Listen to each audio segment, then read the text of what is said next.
जय माता दी। कैसे हैं आप सब। आज हम बात करेंगे करवा चौथ व्रत उद्यापन के बारे में। हमें व्रत उद्यापन कैसे करना है, कब हमें उद्यापन करना चाहिए, इसकी नियम क्या है, विधि क्या है उद्यापन करने का, तो इन सब बारे में बात करेंगे। अगर आप मेरे चैनल पर नए हैं तो व्रत एवं त्योहारों की जानकारी के लिए आप मेरे चैनल को सब्सक्राइब कर लीजिए और बेल आइकन को प्रेस कर लीजिए ताकि नए वीडियोज़ के नोटिफिकेशन आपको सबसे पहले मिल सके। वीडियो को लाइक करके कमेंट में जय माता दी जरूर लिखिएगा और अगर वीडियो पसंद आए तो शेयर ज़रूर कीजिएगा। तो चलिए हम बात करते हैं करवा चौथ उद्यापन के बारे में। करवा चौथ व्रत सब महिलाएं करती हैं, लगभग सारी महिलाएं करती हैं। तो करवा चौथ व्रत हम लोग उद्यापन हम लोग को कब करना चाहिए, पहले इसके बारे में जानते हैं। देखिए, हम लोग करवा चौथ व्रत कर रहे हैं तो बहुत सारे लोग सोचते हैं क्या हर साल हम उद्यापन करें या फिर 5 साल में कर लें। देखिए, कम से कम 13 साल जब हो जाए व्रत करते हुए करवा चौथ का, तब हम लोग को उद्यापन करना चाहिए। सबसे पहली बात, 13 साल के बाद हम लोग को उद्यापन करना चाहिए। और ऐसा नहीं है कि आप उद्यापन कर दिए तो फिर दोबारा उस व्रत को नहीं कर सकते हैं। नहीं, आप 13 साल हो गया, आप उद्यापन कर दिए तो फिर दोबारा भी आप व्रत उसी विधि विधान से फिर कर सकते हैं। करवा चौथ का व्रत छोड़ा नहीं जाता है। जब तक आप सुहागन हैं तब तक इस व्रत को करना चाहिए, कभी इसको छोड़ना नहीं चाहिए। ये व्रत छोड़ने वाली चीज़ नहीं है, इसको हमेशा करना चाहिए। तो देखिए, आपके उद्यापन अगर करने की इच्छा है तो कर लीजिए। और जैसे बहुत वृद्ध हो गई हैं, करने की शक्ति नहीं है, तब आप उद्यापन कर रही हैं सोच के कि मैं नहीं रख पाऊंगी, तो अलग बात है, आप उद्यापन कर दीजिए। नहीं रह रही हैं अलग बात है। लेकिन अगर ऐसे आप सोच रही हैं कि अब हमने 13 साल कर लिया, अब मैं उद्यापन कर देती हूँ छुट्टी, तो ऐसा नहीं होता है। करवा चौथ व्रत पूरे विधि विधान से करने के बाद 13 साल हो जाए, उसके बाद में विधि विधान से उद्यापन करने के बाद फिर दोबारा उसी तरह से किया जाता है। और जब तक आप सौभाग्यवती हैं, अखंड सौभाग्यवती जब तक हैं, तब तक आप लोग इस व्रत को करिएगा। आप चाहें तो उद्यापन बीच बीच में कर सकती हैं 13 साल पे, फिर उसके बाद फिर चाहें तो फिर कर सकती हैं। अगर नहीं चाहती हैं तो आप व्रत कंटिन्यू कर सकती हैं, बाद में भी उद्यापन कर सकती हैं। बहुत लोग चाहते हैं कि अब जैसे हम नहीं कर पा रहे हैं, बहुत वृद्ध हो गए हैं, तो आप लोग उद्यापन कर लीजिए। फिर बहुत लोग ऐसे करके पानी पी के भी रहते हैं दिन में, तो ऐसा भी आप लोग कर सकती हैं। वो तो सामर्थ्य नहीं है उसकी बात है, लेकिन अगर सामर्थ्य है तो आप लोग इस व्रत को नहीं छोड़ सकती हैं, उद्यापन के बाद फिर करना है।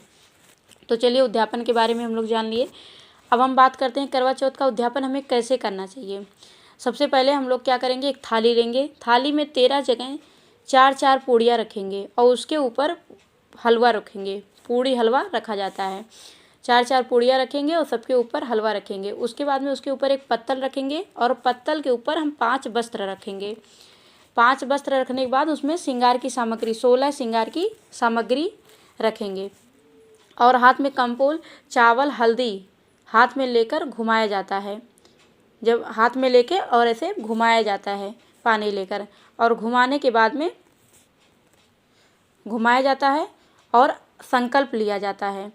घुमाने के बाद में संकल्प लिया जाता है और उसके बाद में वो जो लिए रहते हैं छोड़ देते हैं, हाथ में जो लिए रहते हैं उसके बाद में छोड़ देते हैं और करवा चौथ माता से प्रार्थना करते हैं, हे करवा चौथ माता, मैं आपका व्रत रखी हूँ, इस व्रत को स्वीकार करना, सौभाग्य का, मेरे सौभाग्य का ख्याल रखना, मैं हमेशा अखंड सौभाग्यवती बनी रहूं, इसका ख्याल रखना, मेरे मांग का सिंदूर हमेशा बनाए रखना, हाथ की चूड़ी, पाँव की बिछिया, गले का मंगलसूत्र, माथ की बिंदी, इसको अमर कर देना माँ।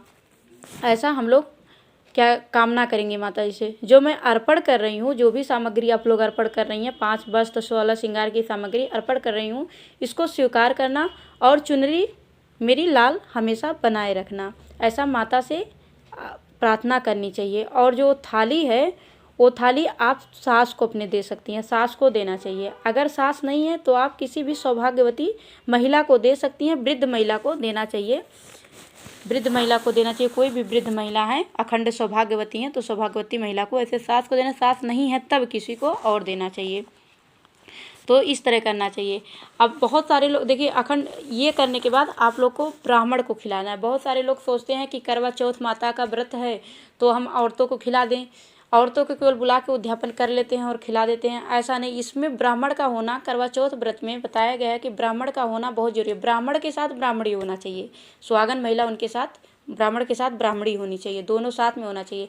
ज़्यादा आप नहीं कर सकते हैं, ज़्यादा नहीं कर सकते हैं, ज़्यादा लोग को नहीं खिला पिला सकते हैं, तब भी कम से कम 5 तो कर ही लीजिए। वैसे 13 होना चाहिए, 13 ब्राह्मण होना चाहिए और 13 ब्राह्मणी होना चाहिए और उनको खिलाना पिलाना चाहिए। हलवा पूड़ी बनाना चाहिए। और जो भी आप लोग और भी बना सकते हैं, लेकिन इसमें हलवा पूड़ी अनिवार्य रूप से आपको बनाना ही है, मीठा बनाना ही है और बना के खिलाना चाहिए।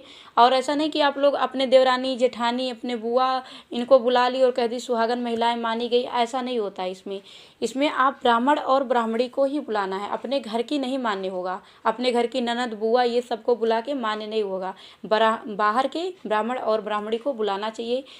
13 ब्राह्मण और 13 ब्राह्मणी को बुलाना चाहिए। और सुहाग की सामग्री भी 13 जगह सारा रखना चाहिए दान में देने के लिए। और 13 जगह थाल लगाना चाहिए, ब्राह्मण का अलग से ब्राह्मणी का अलग से, और भोजन प्रेम पूर्वक कराना चाहिए। उसके बाद में उनको जो भी श्रृंगार की सामग्री होती है वो दान में दिया जाता है। ब्राह्मण को आप वस्त्र दान दे सकते हैं, वस्त्र नहीं 13 लोग को आप कर सकते हैं अगर, तो आप एक गमछा ही कर सकते हैं, दान में दे सकते हैं, दक्षिणा दे सकते हैं। तो दक्षिणा, और देखिए अगर आप लोग उद्यापन कर रहे हैं तो उसमें सोने चांदी का भी कुछ ना कुछ होना ज़रूरी होता है। सुहाग की सामग्री में कुछ चांदी का भी, सोना नहीं ले सकते तो चांदी का एक बिछिया ही ले लीजिए, तो बिछिया ही एक एक करके मतलब जोड़ा जोड़ा दे दीजिएगा, लेकिन इतना करना ज़रूरी होता है इसमें सुहाग की सामग्री में। तो आप लोग इसको ले सकती हैं, ज़्यादा नहीं ले सकती हैं, बिछिया ही ले सकती हैं। अब उतने लोग को बुला के 13 लोग को खिलाना चाहिए। खिलाने के बाद उनको पैर छूना चाहिए, अखंड सौभाग्यवती का आशीर्वाद लेना चाहिए। उसके बाद श्रृंगार की सामग्री दान करना चाहिए और फिर दक्षिणा देके फिर आशीर्वाद लेना चाहिए। देखिए हम लोग को उद्यापन इस प्रकार से करना चाहिए। जय माता दी।